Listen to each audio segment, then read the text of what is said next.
Hello my dear family, I am back with your favorite episode of Wake Up Your Vocab after a short break. Sorryங்க என்னால் வந்து சரியாக videos upload கொடுக்க முடியல for the past 3 weeks because I was extremely busy with interviews and offline classes start ஆகிட்டதுனால so அதில் பிஸியாக இருந்துட்டேன். So அதனால் இன்றைக்கி நம்ம ஒரு ஸ்பெஷல் எபிசோட் பார்க்க போகிறோம். என்னென்னா இன்றைக்கி நம்ம வந்து எது ரிலேட்டடான vocabularies பார்க்க போகிறோம் அப்படின்னா குறைதல் அப்படின்னு சொல்லுவோம் இல்லையா. குறையிறதுக்கு ஜென்ரலாக வந்து டிக்ரீஸ் யூஸ் பண்ணுவோம், ரெடியூஸ் யூஸ் பண்ணுவோம் இல்லையா. ஸோ இது ரிலேட்டடான வேர்ட்ஸ் வேறு என்ன டிஃப்ரெண்ட் vocabularies இங்கிலீஷில் இருக்குது, அதோடைய மீனிங் என்ன எக்ஸாம்பிள் சென்டென்ஸோட பார்க்க போகிறோம். Okay, if you are ready let's get started.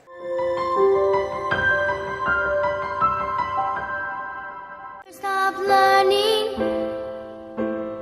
never stop growing,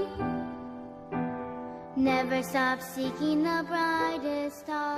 lesson போகிறதுக்கு முன்னாடி லாஸ்ட் குவிஸோட ஆன்சர் பார்த்துடலாம். லாஸ்ட் குவிஸில் a young person who frequently visits shopping mall and wants to spend a lot of time there யார் அப்படின்னு சொல்லி கேட்டிருந்தோம். The answer is mallrat. So shopping, அதாவது நிறைய நேரத்தை வந்து ஷாப்பிங் மாலில் ஸ்பெண்ட் பண்ணுவாங்க, பட் ஆக்சுவலாக எந்த பொருளும் வாங்க மாட்டாங்க. ஸோ அந்த மாதிரி பர்சனை இங்கிலீஷில் என்ன சொல்லலாம் அப்படின்னா mallrat. He is a mallrat, she is a mallrat அப்படின்னு சொல்லலாம். Okay, number 1 in our list is lesson. L-E-S-S-E-N, lesson. இதோடைய மீனிங் என்ன அப்படின்னா டு மேக் சம்திங் ஸ்மாலர், குறைக்கிறது, கொஞ்சம் கொஞ்சமாக குறைக்கிறது அப்படின்ற மீனிங் தான் இதில் வரும். ரெடியூஸ் அப்படின்ற மீனிங் வரும். For example, keeping your weight down can help you to lessen the risk of heart disease அப்படின்னு சொல்லலாம். இதோடைய மீனிங் என்ன அப்படின்னா நீ வெயிட்டை கம்மி பண்ணேன்னா ஹார்ட் டிசீஸோட ரிஸ்க்கை அது வந்து கம்மி பண்ணும் அப்படின்றது தான் இந்த சென்டென்ஸோட மீனிங். ஸோ லெசன், L-E-S-S-E-N, இதோடைய மீனிங் வந்து இன்ஸ்டெட் ஆஃப் ரெடியூஸ்க்கு பதிலாக நம்ம இந்த லெசன் அப்படின்ற வேர்டை யூஸ் பண்ணிக்கலாம். இதோட ப்ரனன்சியேஷன் வந்து நம்ம லெசன், பாடம் அப்படின்னு சொல்லுவோம், லெசன் 1 லெசன் 2 சொல்லுவோம் இல்லையா, சேம் ப்ரனன்சியேஷன் தான், there will be no difference. Okay, number 2 in our list is diminish. Diminish அப்படின்னாலும் ரெடியூஸ் அப்படின்ற மீனிங் வரும். தமிழில் வந்து இதுக்கு வந்து என்ன மீனிங் சொல்லுவோம் அப்படின்னா மங்குதல் அப்படின்ற மீனிங் வரும். For example, if you cover a light bulb with a lamp shade, the light from the lamp will diminish. இதோடைய மீனிங் என்ன அப்படின்னா நம்ம பெட் சைடு லேம்ப் வச்சுருப்போம் இல்லையா, ஸோ அதை பற்றி தான் நம்ம சொல்கிறோம். அந்த பல்பை, அந்த லைட் பல்பை நம்ம வந்து அந்த லேம்போட ஷேட் வச்சு நம்ம வந்து மறைச்சோம் அப்படின்னா அதில் இருந்து வரக்கூடிய வெளிச்சம் வந்து குறையும் அப்படின்றதான் மங்கும் அப்படின்றதான் இந்த சென்டென்ஸோட மீனிங்.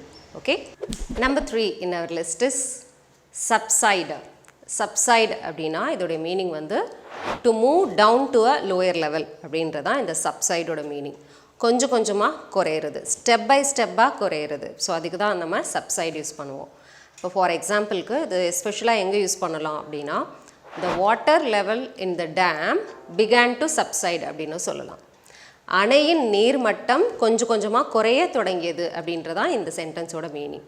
ஓகே, ஏதோ ஒரு ரொம்ப நாய்ஸியாக இருந்திருக்கு, ஒரு ஸ்ட்ரீட்டில் வந்து ஒரு மாதிரி கயாஸாக இருந்திருக்கு அப்படின்னா ஸோ அதை நம்ம சொல்லும்போது சத்தம் இப்போ வந்து குறைய ஆரம்பிச்சிருச்சு அப்படின்னு சொல்லுவோம் இல்லையா. ஸோ அதை இங்கிலீஷில் சொல்லும்போது ஆஃப்டர் சம் டைம், கொஞ்சம் நேரம் கழிச்சு, there was a chaos in the street, after some time the noise began to subside அப்படின்னு சொல்லலாம். சத்தம் குறைய ஆரம்பிச்சிருச்சு. the violence will soon subside அப்படின்னா இந்த வன்முறை வந்து சீக்கிரமாகவே அடங்கிரும், குறைஞ்சிரும்.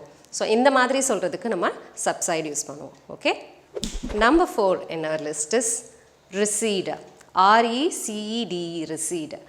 recede அப்படின்றது நம்ம எப்போ யூஸ் பண்ணுவோம் அப்படின்னா ஃப்ரம் ஹையர் லெவல்ல இருந்து லோயர் லெவல், முன்னாடி இருந்து பின்னாடி, ஸோ இந்த மாதிரி வந்து போகிறதுக்கு, இந்த மாதிரி குறையிறதுக்கு நம்ம வந்து ரெசீட் யூஸ் பண்ணுவோம். எஸ்பெஷலாக வந்து நம்ம இந்த வெள்ளமெல்லாம் வந்தது அப்படின்னா ஃபுல்லாக வந்து அங்கங்கே வந்து வாட்டர் தேங்கி இருக்குது அப்படி சொல்லுவோம்ல, வெள்ளம் வந்து ஸ்ட்ரீட்ஸ் எல்லாம் வந்து வெள்ளமாக இருக்குது, ஸோ அது வந்து நீர் வந்து வடிய ஆரம்பிச்சிருச்சு, ஸோ அந்த மாதிரி சொல்லுவோம் இல்லையா, அப்போது நம்ம வந்து இதை யூஸ் பண்ணிக்கலாம். Within a few days the rain waters are expected to recede அப்படின்னா சில நாட்களில், ஒரு 2-3 நாளில் மழை நீர் வந்து வடிஞ்சிரும்னு சொல்லி எதிர்பார்க்கப்படுகிறது அப்படின்றதான் இந்த சென்டென்ஸோட meaning. Number 5 in our list is depreciate. depreciate அப்படின்றது நம்ம எப்போ யூஸ் பண்ணுவோம் அப்படின்னா இந்த தேய்மானம் அப்படின்னு சொல்லுவோம்ல, கொஞ்சம் கொஞ்சமாக வந்து குறையிறது. தேய்மானம்ன்றதுக்கு அது வந்து ஆக்சுவலி நவுனு, டெப்ரிஷியேஷன் அப்படின்னு சொல்லுவோம். டெப்ரிஷியேட் அப்படின்றது வேர்பாக யூஸ் ஆகும். அதோட வேல்யூ வந்து ஓவர் த டைமில் குறையும் இல்லையா? ஸோ அதை வந்து நம்ம இங்கிலீஷில் என்ன சொல்லுவோம் அப்படின்னா டெப்ரிஷியேட் அப்படின்னு சொல்லுவோம்.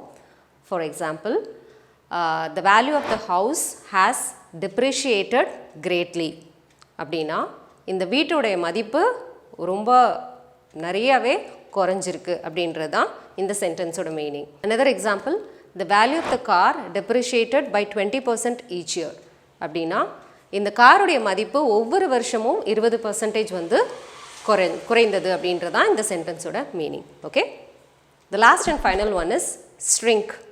shrink அப்படின்னா சுருங்குதல் அப்படின்னு சொல்லுவோம் இல்லையா? அந்த சுருங்குறதுக்கு இங்கிலீஷில் நம்ம shrink யூஸ் பண்ணுவோம். ஆக்சுவலி இது வந்து strong verb. past tense of shrink is shrank and past participle வந்து shrunk அப்படின்னு சொல்லி யூஸ் பண்ணலாம்.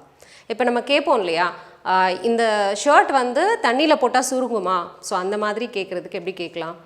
will this shirt shrink in the wash அப்படின்னு கேட்கலாம்.